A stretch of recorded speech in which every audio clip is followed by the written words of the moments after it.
So long, Cam. We barely knew you. This is RamView. It's hot out there, but let's blow them off the line of scrimmage. Headline, Los Angeles.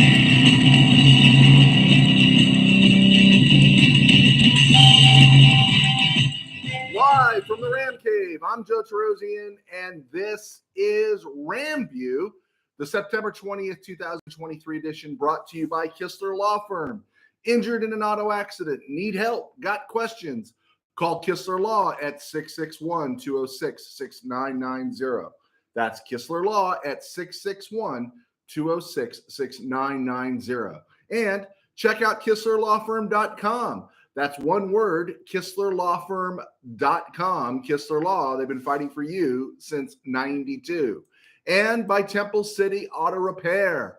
Having yourself some auto issues, get yourself some John and Henry at TempleCityAutoRepair.com. And of course, by Granite Ridge Christian Camp, a place where your life can change. So just as I was getting ready to go on the air, just as we were getting ready to bring this puppy in, bye-bye Cam Akers. News broke, Schefter and all those other folks in the know broke that the Rams have sent Cam Akers to the Vikings. Kevin O'Connell, Ram Roots, knows Cam Akers. They put Dalvin Cook in the street. Madison hasn't worked out, unthankfully, because he's on my fantasy team. And so they're going to take a flyer on Cam Akers.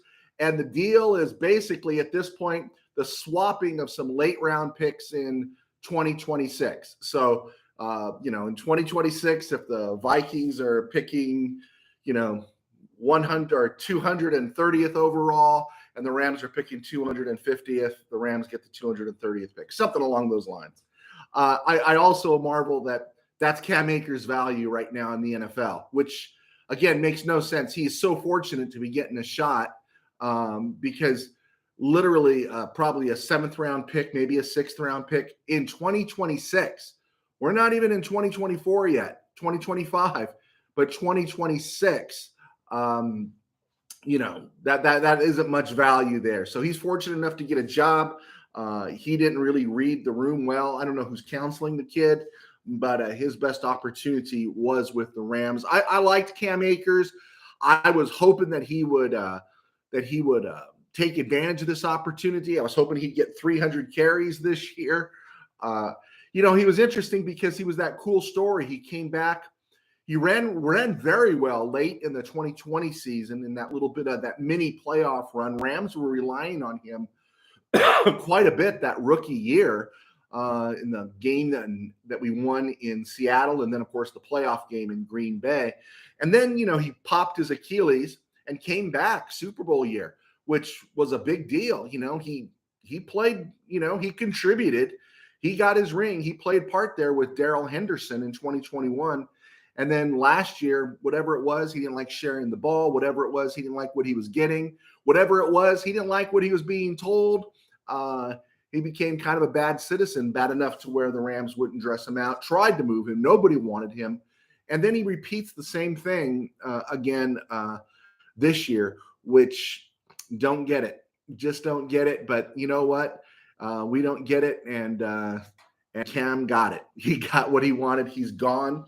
And now we look at this Rams team going forward. I don't think Kyren Williams is a long-term guy. I think he is a piece. I think he is a part.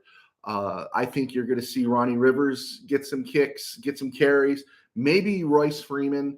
And then Zach Evans is the wild card, right? They haven't dressed him. He's on the active roster.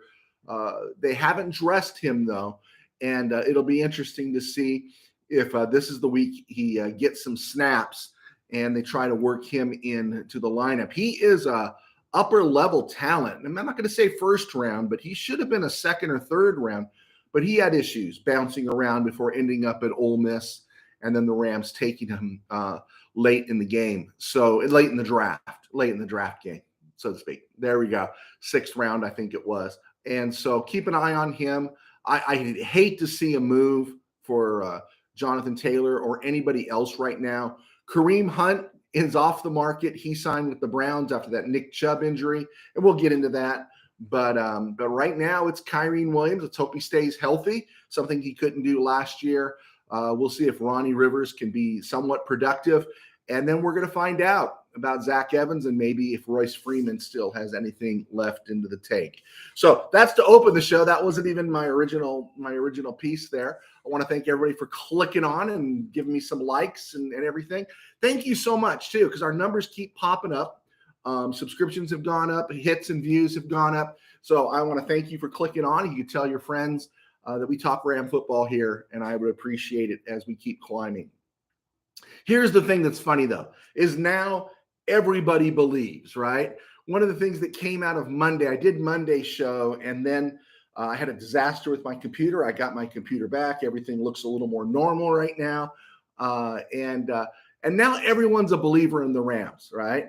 Again, and I'll say this. If you had any hope for this Rams team in 2023, you were called a dreamer by the national media. A lot of people on message boards were giving you a hard time. They were thinking, oh, you're just, pie in the sky. You're not living in reality. These are the individuals that basically surmised that Tutu Atwell sucked after they saw the catches and the plays he made down the stretch last year with a bad quarterbacking situation. We knew he had hands. You knew he had speed. Could he stay healthy? And so his success this year to me is not, it's great to see. It's not a surprise, but I'm not unique among that. But amongst the talking heads, amongst the KBM, you were kind of talked down to and diminished. If you looked at this Rams offensive line, everything last year started with the offensive line, and that's where it ended. You knew this Rams team had potential, and you knew this offensive line had potential. And it's just amazing that, again, the national media, the KBM, a lot of the talking heads who talk Ram football for a living, we're down on this year, and we're talking of tanking for Caleb. I have to say, outside of this place, and I will say it, I got to mention another guy, the great Jake Ellenbogen, who does a really, he's all over Rams media now. He does a really good job. He works hard.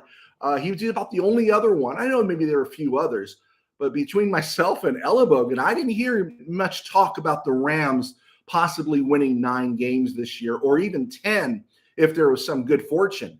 Now, after a nice performance against the 49ers and a win in Seattle, I'm picking up on the Rams may win 11 games this year. They could go to the Super Bowl. They could do all these things. And I don't say this to be right, and I don't say this to say that everything from now on is going to be smooth sailing for the rest of the season. But I remind you for this reason. Don't doubt what you see, okay? And don't let a lazy talking head or a KBM convince you that you don't know anything. If you've taken the time to study the game, if you're passionate about the game, if you put the time in and use all the resources available to connect the dots through the seasons, the drafts, the weeks, and the games, then you've probably most likely got a valid opinion that is worth hearing, worth being shared, and worth consideration. So don't ever surrender it. See, I don't have any problem with anyone being wrong. If you said the Rams were going to be terrible this year and you go, hey, you know what? I was wrong. I've been wrong. I'm wrong about a lot of things. But I can't stand it when the average fan or the everyday fan, the passionate fan, is diminished by the KBM because they got a press credential or some kind of show or some background. I know a lot of these people. I worked with a lot of these people. Maybe not all of them, but I brushed elbows with them. And it's not all of them, but quite a few, is they don't work very hard. They don't. They work for each other. They work to please each other. They write things and get quippy and agree with things because they want to stay in the mainstream. And they have this elitist air to them. And so when you out there come up with a thought that might have some traction to it, you're kind of diminished. And those that were thinking the Rams had a shot this year to be competitive, to maybe get to the 9-win mark, you were dismissed.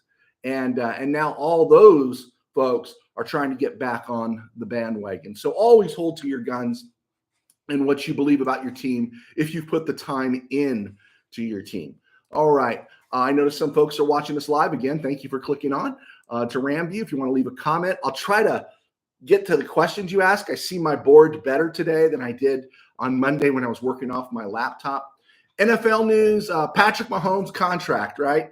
I that one doesn't bother me at all in terms of big contracts. He deserves whatever he gets, right? He is the best amongst the best that's ever played. And here's the other thing I'll say is that a 50-plus rock contract, and when I say rock, I mean millions. A 50-plus rock contract is for a quarterback like Mahomes. In a couple of years, is going to look like minimum wage, right? We already see quarterbacks crossing that 50 mil threshold. The fact that the Rams are paying Stafford somewhere between 38 and 40 is almost criminal. But we also see a lot of bad quarterbacks, and I'll call Kyler Murray a bad quarterback. We see a lot of bad quarterbacks making 50 rocks.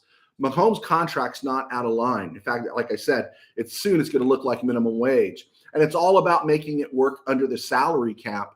And I'm sure it's just good business on Mahomes' part. Hey, I'm going to take the dough. I'm going to have it in writing. And then as the team needs something, because Travis Kelce ain't going to play forever. And those receivers, they're always having to develop new receivers. They are going to need some flexibility with that salary cap. So to another week of Monday Night Football doubleheaders is slated. And, of course, the Rams are playing. And this is what bugged me about Monday night. If you're going to show both games, okay, I'm going to watch because it's football, right? I will watch both games. But what was upsetting me is I'm watching the Panthers Saints getting ready afterwards to watch the Browns Steelers is don't constantly update me on what's happening in the second game. If we want the score from the second game while we're still watching the first game, I think enough of us can figure it out, right? We could figure it out. Stop treating us like children and act like you're giving us some scoop. I really despise what ESPN and ABC were giving us on Monday night. It's like, you know what? Shut up. I'll watch the game, but I want to watch it fresh. I don't want you telling me and giving me updates because you were foolish enough, and the NFL was foolish enough to schedule 2 Monday night games. Preposterous. It reminds me of the days when I was covering high school football and you're working a Thursday night game and USC's playing Oregon and everyone's recording it. And because the announcer has one of these things, he goes, oh, you might want to cover your ears if you're recording it. And he gives an update from Eugene. And it's like, bro, you're not breaking any news. You're not Walter Cronkite. You're not Adam Schefter. We all got one of these things. So don't try to give me a score update. All right. Regarding those Monday night games, Saints-Panthers. It was a good win for New Orleans on the road. I'm still not a believer in the Saints, but I have to say, my opinion of the Panthers kind of dropped a little bit. I think they might have more struggles this year, and I like Bryce Young. We saw Bryce Young play when he was in high school. Bryce Young in the NFL, he looked like a D2 quarterback trying to play D1. I tweeted that.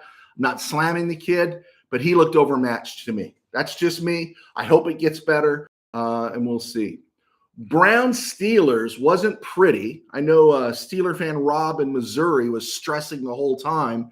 He should be stressing because the Steeler team is in trouble. But I'll tell you something, is the Browns-Steelers is why we love football. It was so physical, and it made for a great game. It was so physical. It was I love seeing games that are imperfect. I love seeing games that are just attrition, right? Who can last till the end? And honestly, if not for Deshaun Watson, a couple of plays by Deshaun Watson, Pittsburgh loses that game.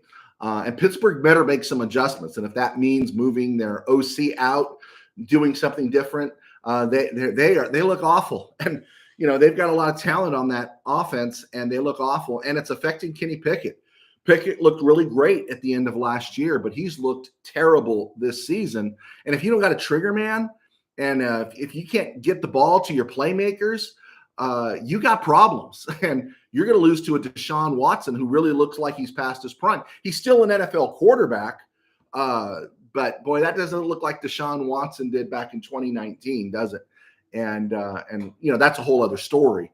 But the Steelers got issues, and they have the talent to compete for a Super Bowl, and they've got that one thing. It's like they're putting regular in unleaded or unleaded in regular in the gas tank, and it's not working. Okay, some Ram notes down the stretch here in the first part of the show. Final Sunday notes, right? Down the road, as Ram fans, You could worry about the balance between running and passing, right? Against Frisco, the Rams needed to pound the ball through the air. I know I'm making this point. I made it on Friday, made it on Monday, and I'm making it today. That's what they did. The Rams pounded the ball through the air 55 times. It caught Frisco off guard, and it took away an aspect of their defense in sense of gaining momentum, right? Because the 49er defense didn't stop the Rams run. They didn't take away the Rams run. The Rams just didn't give them that option to stop the run, that they sprinkled it in. And I thought it was an excellent game plan. And you could see where it exposed a good but not invincible secondary for the 49ers. And so, yeah, I thought the Rams looked good. And I don't mind that kind of off balance a little bit because it was part of the game plan. And Frisco's vulnerable. I think they showed that Frisco could be vulnerable with a proper game plan. And yes, I know McVay has a tendency to abandon the run. We've seen it before, but I think this time it wasn't because we were trailing, and it wasn't because we couldn't run. It was because we caught the 49er defense off guard. And so it is not the 85 Bears, just to say. You could watch, or the gold standard to me more is probably the 2000 Ravens. Anyway, as far as the rest of this Ram team, life on the edge, always looking at the edge defenders because that's critical. Rams are getting some good play in the secondary, and Rams are getting some good play along the interior. Not consistent, but solid play. The defense is doing a good job of limiting snaps and getting off the field. And again, credit Raheem Morris. They're competing. They're not just giving away these 7 and 8, 9-yard routes, down and out routes for first downs. They're competing, and yeah, they're picking up a few more penalties. They're getting hit a few times with some miscues by their young corners. But what was it? 46 snaps for Seattle, 58 for Frisco. The Rams have run 80 plays, and they're close to 80 plays their first two games, 78 against Seattle, 80 last year. So you could see that the Rams are doing a good job of getting off the field. What did they say? Frisco was 2 of 9, I think, on third down conversions. Looking at the two key edge rushers, undrafted free agent Michael Hoyt, again, had a really bad grade from Pro Football Focus last week. He was 104 out of 106. Today or this week, he's 106 out of 107. But if you look at his numbers, a guy, again, learning a new position. He used to be hand in the dirt or hand on the plastic down interior lineman, now playing on the edge. From week 1 last week to week 2 this week, he was better overall, better against the run, much better tackling, and believe it or not, he was better in coverage. He did take a dip in the pass rush, and I don't know, depending on where he's lining up, if you want to attribute that to Trent Williams, but he still supplied 3 hurries. So we saw modest improvement, even though overall he graded at the bottom of edge defenders in the NFL. Byron Young graded 71 out of 107. He took a drop as well. Again, a better team that had its starting tackles. But in 2 games, Byron Young has provided 8 pressures, 4 hurries, 2 hits, and 2 sacks in 8 quarters of football. 2 sacks, right? If he's going to average a sack a game, that's 17 sacks. If he picks up 8 more, he'll be in double digits as a 3rd-round pick in his rookie year. I think we'll dance with that, right? We'll dance with that. And you could see Byron Young developing. You could see him getting better and better. So it's kind of exciting to see him. I hope Hoyt can hold on. I like Hoyt, but you could see where Byron Young has more of a future. In the secondary, again, young guys, they're not grading spectacularly. They're having their struggles. You know, they're getting hit. Darian Kendrick is grading really, really low. He only gave up 2 catches, but he's being worked against him or some of the pass interference penalties. I could live with that. I'm fine. I want my guy competitive. On the other hand, Russ Yeast, 7th overall last year, 7th overall draft pick, not 7th overall, 7th round draft pick last year out of Kansas State, had another really good Sunday. He graded 25 out of 100 safeties, well above even Jordan Fuller, and he's a 7th rounder. This is amazing. Johnny Johnson's only got 4 snaps this year. and Quentin Lake had maybe got 9 or 10 rotating in. I think Russ Yeast has been really impressive along with Jordan Fuller, so that's a cool thing there. Along the defensive front, again, not spectacular, solid, not super consistent, but solid. The Rams, out of 124 interior defenders graded, Kobe Turner, Aaron Donald, and Jonah Williams placed in the top 31. Jonah Williams, undrafted free agent, graded out as the 31st best interior defender. Aaron Donald, we know he was probably double, triple, quadruple teamed on Sunday, graded out at 28. And Kobe Turner, third rounder out of Northwestern, the conductor, right? He graded out at 14 while sharing snaps with Bobby Brown. Now, Bobby Brown didn't grade out so well. He graded out 77 out of 124. I thought it was interesting, though, the guy that he is most likely replacing, Ashawn Robinson, only graded out at 82 for the Giants last week. Former Ram Greg Gaines graded out at 60 for the Buccaneers, and he only has 1 tackle this year. So along the front, the Rams are getting consistent play. Again, they played a superior team, and they looked better. All right. Switching over to the offense, we know about Matthew Stafford. We know about those.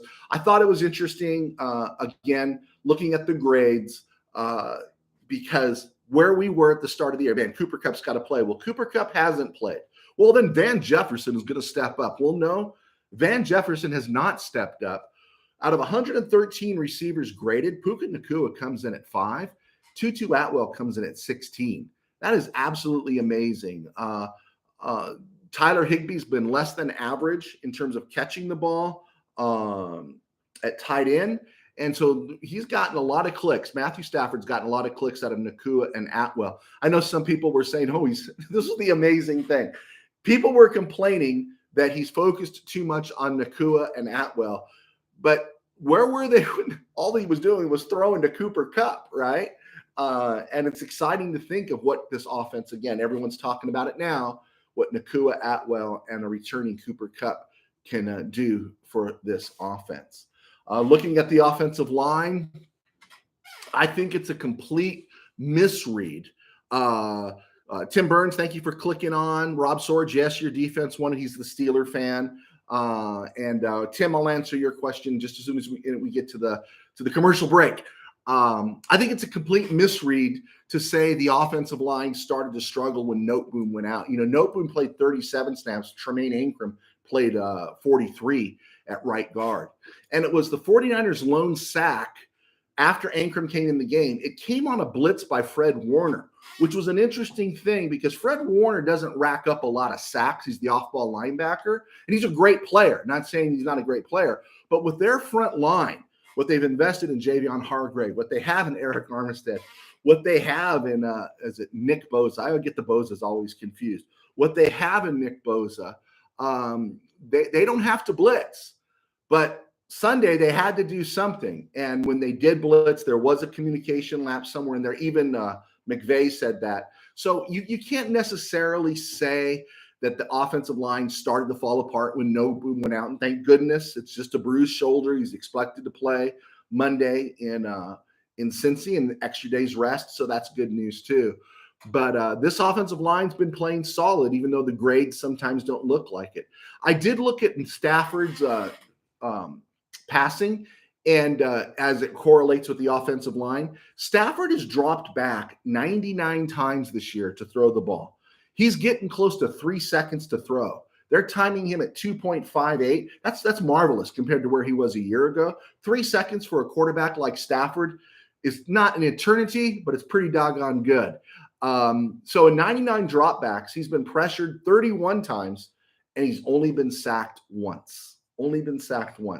Yeah, this offensive line is making a difference. Okay, so again, we want to keep an eye on these guys. Left tackle Jackson, Alaric Jackson graded out 54 out of 71. Steve Avila graded out 39 out of 71 at guard. Everyone's falling in love with Steve Avila along with Puka Nacua. Coleman Shelton, right, who somewhere on the Colin Cowherd show, they keep referencing him as the backup center. No, he started the first 2 games. He is the starting center. He beat out Brian Allen. Coleman Shelton, out of 33 centers graded, he's ranked number 7 in the league right now, right? Number 7. Joseph Noteboom, he was at 48 out of 71. His replacement, Tremaine Ankrum, was 46 out of 71. And Rob Havenstein, 50 out of 71. So these aren't outstanding grades, but you know what? I just read the numbers. Stafford's only been sacked once, only 31 pressures, 99 dropbacks, and he's getting 33 seconds to throw the ball. And that means a whole lot. Okay, I'm Joe Terosian, and this is RamView. For those that are watching for the first time, yeah, I was a sports writer for 21 years. I still am, kind of. And now I get to do RamView thanks to our sponsors at Kistler Law. And I do RamView, and I write books. My books are on Amazon. Joe Terosian, just type in my name. You'll see that. I've written 2 high school football novels. Tangent Dreams is the first one. The high school football novels have been received very well. I've also written several other novels, a lot of them kind of dystopian Christian fiction. And I write and I do RamView, so it pays for my day job. Is I pastor a small church in Burbank Faith Nazarene. And you can find us right here on YouTube at Burbank Faith Virtual, as well as all the other spots around media. Steeler fan Rob, I want to thank you for joining us from Missouri. Yes, your offense needs a lot of help with the Steelers. So, you need to work on that. You need to give Tomlin a hand and figure out what you're going to do, because you're going to lose your whole season. Tim Burns up in Northern Cal just saw that Disney is going to put ESPN as a $25 ad for Disney's Plus. Haven't gone to ESPN due to Malika Andrews being a man-hater and the loss of quality talent. ESPN is going to get canceled soon. ESPN has problems, Chief. ESPN has a lot of problems, and so they're in trouble. But speaking of canceled, did anyone notice that the Lakers TV show on HBO was canceled? Winning Times, yeah, it was canceled. I saw, and I'm thrilled about it. I thought it was just caricatures of real people. If you lived in that era, they really made Jerry Buss, I think, look like a fool. I think they made Jerry West look like a fool. I think they treated Paul Westhead looking like a fool, and they oversexed everything. They turned it into softcore porn. Come on, grow up, right? Can't you reach a little higher, HBO? So low-level hanging fruit. I didn't like Winning Times. I enjoyed it when I experienced it. Okay, I think that's the commercial. If you have any questions about me, feel free to drop in a question. Please hit like and subscribe.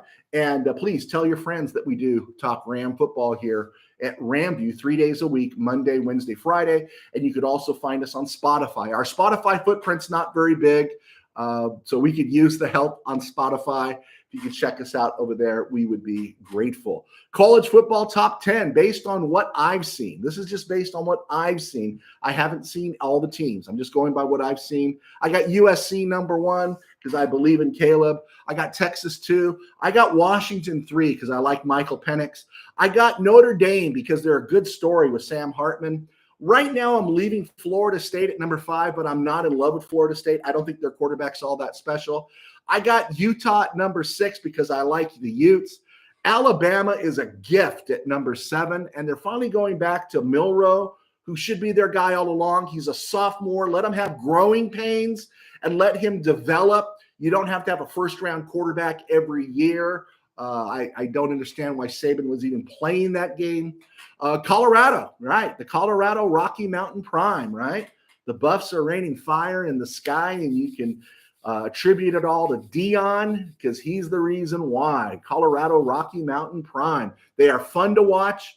I'm really interested. I think they could get smashed around this week against Oregon and next week against USC, but we'll see, right? They're a fun watch.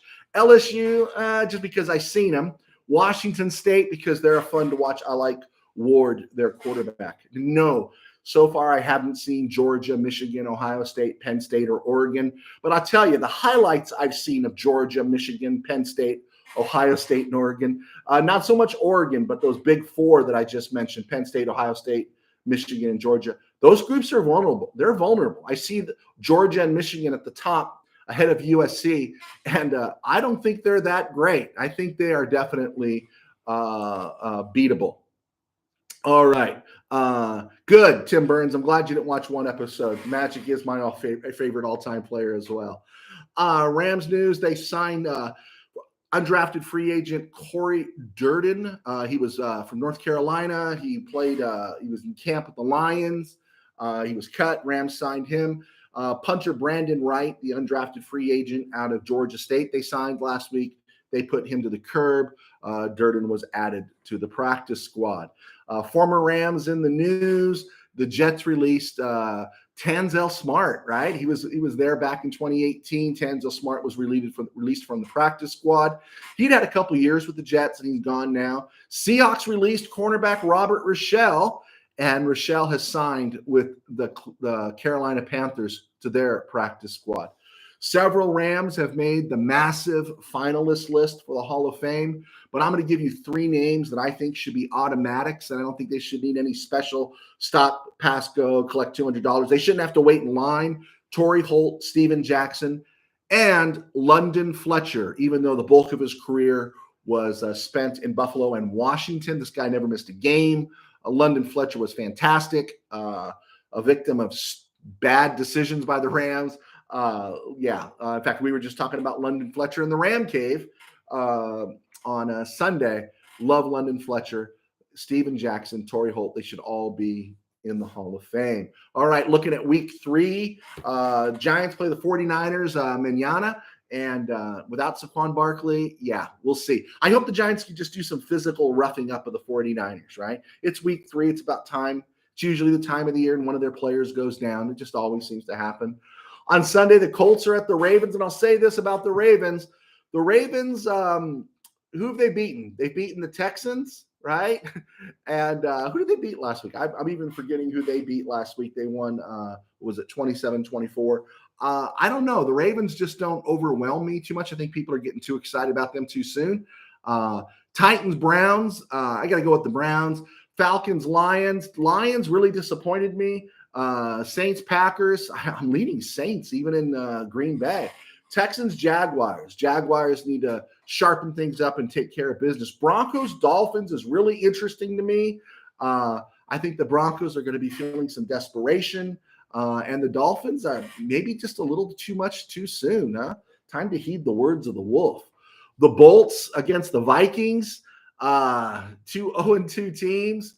Wow, what do you do here? The Chargers should win, but as long as Brandon Staley's got the headset on, every team playing the Chargers has a chance. Patriots, Jets, Jets. I'm going to go Jets. Yeah, I am. Bills, Texans. Texans are surprising everybody. They're at home. Sam Howell's playing well, but I'm going to go with the Bills. Panthers, Seahawks. I'm going Seahawks in a blowout. Cowboys, Cardinals. And they're trying to gin up some action that, the Cardinals, H.C. Graham, Gannon, he knows the Cowboys from DCing for the Eagles. Yeah, when you're playing with the Eagles, you have Eagle talent. And right now you've got a Cardinal talent. Cowboys in a lark, I think, in that one. Bears, Chiefs. Yeah, Justin Fields is complaining. Yeah, that one's a blowout. Steelers, Raiders. This one's really interesting because it should be a blowout. Rob, Steeler fan in Missouri, you know that. You know, Steeler fan Rob, it should be a blowout, and you can't count on it being a blowout. You should be the better team, but I don't know if you're going to be the better team. You can't get 2 defensive touchdowns every week, and so that game's kind of a toss-up for me. I'll have all my picks on Thursday. I'm sorry, not Thursday. On Friday. Okay, Eagles, the North Georgia Eagles playing Tampa Bay. I don't think the Eagles have played well. That's a Monday night game. I'm going to go with the Eagles. And then Rams-Bengals. And I'll give my full predictions Friday on that one. But right now, that game has been moved from certain Bengal victory to it is a toss-up game because it is likely Joe Burrow won't play. Last week, week 1, I was 9-7 in my selections. Week 2, I was 10-6. Regarding Giants, 49ers, I'm going to say 49ers 38-13. There we go. 49ers win 38-13. There we go. All right. As we said, Kareem Hunt signed with the Browns after Nick Chubb's injury. And let's just do a quick rundown here, of new injuries. I was amazed the Seahawks, Geno Smith for 328 yards, playing behind two backup tackles. So Seahawks can't be written off. Chargers aren't going anywhere. Raiders, Devontae Adams has concussion. Nothing new there. Let's see.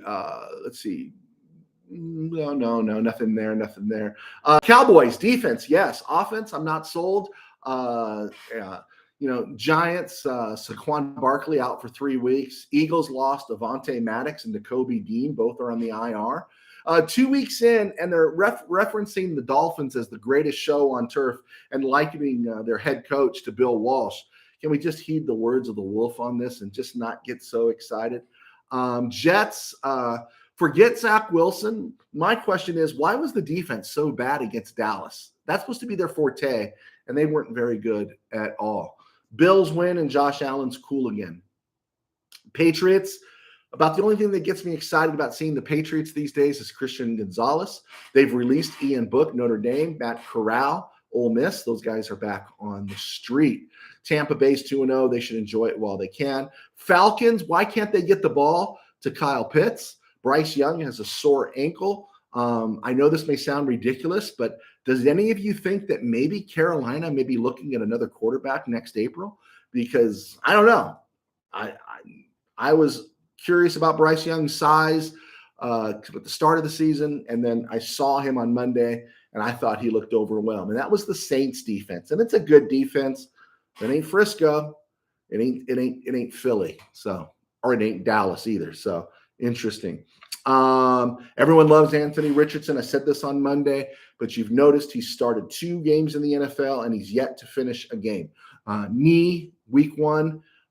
Concussion this week, and he's still in protocol from what I heard. CJ Stroud is making some noise, starting to find a little bit of rhythm there in Houston. So I'm excited for TJ Stroud. The Lions, they lost James Houston, fractured ankle. CJ Gardner-Johnson, pec. The new injury of you're either got a hamstring or a torn pec in the NFL. Packers are going to struggle as long as Aaron Jones and Christian Watson have hamstring issues. Vikings signed Dalton Risner. This was the guy everyone wanted the Rams to sign. And Justin Fields is making comments that it might not be his fault. Maybe there's some issues with the coaches and everything. And it's best for Justin Fields to know that he should keep his mouth shut, figure it out, and then he can start to talk. Ravens, with all their injuries, have signed Kenyon Drake. He's back in the NFL. Steelers, as we talked about them. Browns, we talked about them.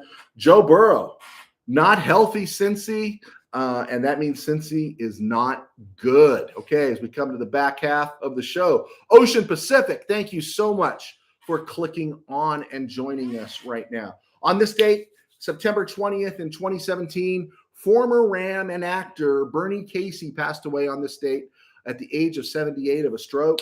Bernie Casey is probably best known as UN Jefferson in the Revenge of the Nerd movies, but he had a pretty long, distinguished career as an actor. He played 8 years in the NFL. Drafted 9th overall in 1961 out of Bowling Green by the 49ers. At 6'4", 216, he has a size. And even when you see the old films of him, I think he wore 25 for the Rams. When you see the old films of him, you can see his athleticism and his size translates to today. He spent only 2 years with the Rams, those George Allen years in 67 and 68, starting both. He made a Pro Bowl, his only Pro Bowl with the Rams in 67.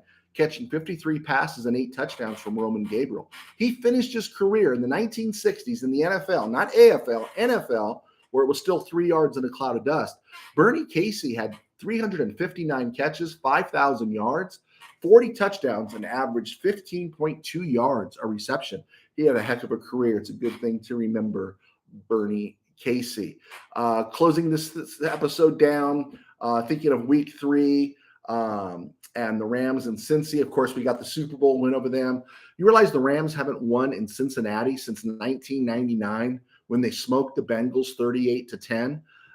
Some of you might remember that. I remember it.